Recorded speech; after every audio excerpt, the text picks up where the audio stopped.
जय हिंद दोस्तों, स्वागत है आपका आपके अपने YouTube channel learning point with Abhishek sir पर। दोस्तों, अगर आप चैनल पर नए हैं तो चैनल को सब्सक्राइब कर लीजिए और बेल आइकन प्रेस कीजिए ताकि आप डेली डिक्टेशन पा सकें। दोस्तों, आप सबके लिए Uttarakhand APS, UK SSSC, UP SSSC, RSMSSB और इलाहाबाद हाईकोर्ट के लिए स्पेशल पेड बैचेस चलाए जा रहे हैं। तो अगर आप भी कोई भी पेड बैच ज्वाइन करना चाहते हैं तो आप इस नंबर पर संपर्क कर सकते हैं 7393976701। आप हमें इस नंबर पर व्हाट्सएप या टेलीग्राम पर मैसेज कर सकते हैं और बैच की इंफॉर्मेशन ले सकते हैं। आपकी डिक्टेशन शुरू होगी 5 सेकंड बाद।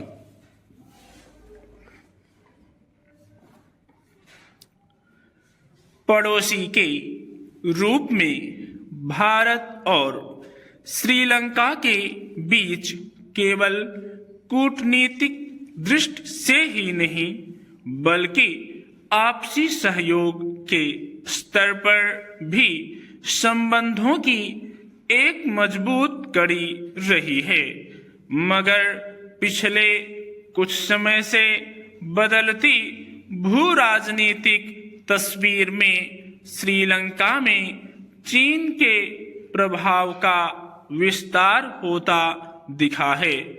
हाल ही में जब वहां के संसदीय चुनाव में श्रीलंका के राष्ट्रपति अनुराग कुमार दिसानायके के नेतृत्व वाले गठबंधन को भारी जीत मिली तो इस धारणा को और बल मिला कि अब शायद चीन को वहां अपने पांव और फैलाने का मौका मिलेगा। मगर सत्ता में आने के बाद अब जिस तरह दिसानायके ने अपने विदेश दौरे के लिए सबसे पहले भारत को चुना, उससे कई संकेत उभरते हैं। यूं भी कोई देश कूटनीतिक स्तर पर भले ही दुनिया भर में अपने संपर्कों का विस्तार करे, लेकिन बहुत कुछ इस पर भी निर्भर करता है कि अपने पड़ोसी देशों के साथ उसके संबंध कैसे हैं। इस लिहाज से श्रीलंका के राष्ट्रपति दिसानायके के भारत दौरे की अपनी अहमियत है।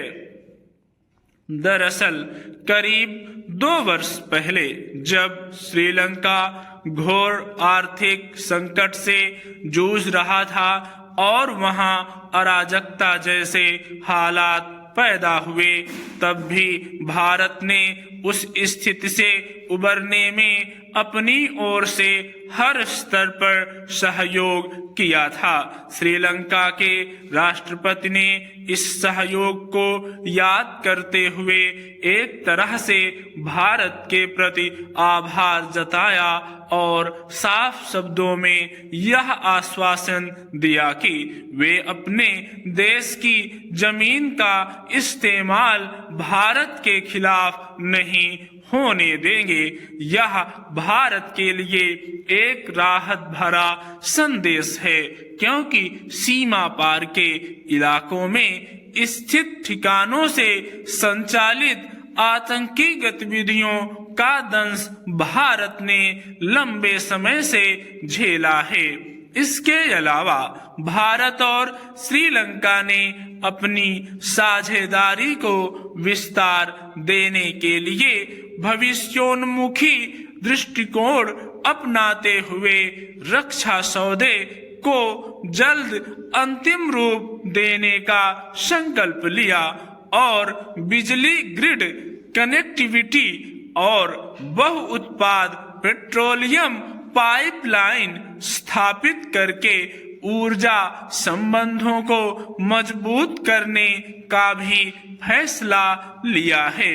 आर्थिक और ऊर्जा क्षेत्र में साझेदारी के साथ ही साइबर सुरक्षा के लिए नए मोर्चे पर काम करने के साथ साथ आतंकवाद, तस्करी और संगठित अपराधों के खिलाफ साझा लड़ाई के लिए भी सहयोग को विस्तार दिया जाएगा।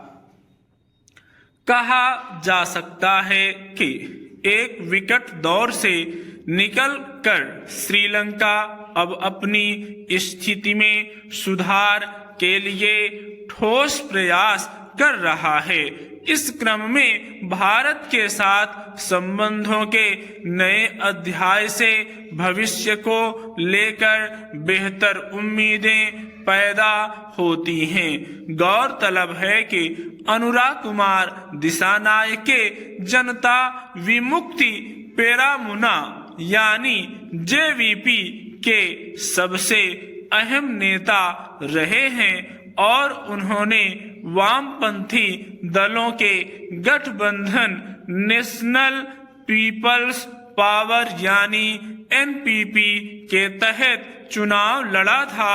स्टॉप।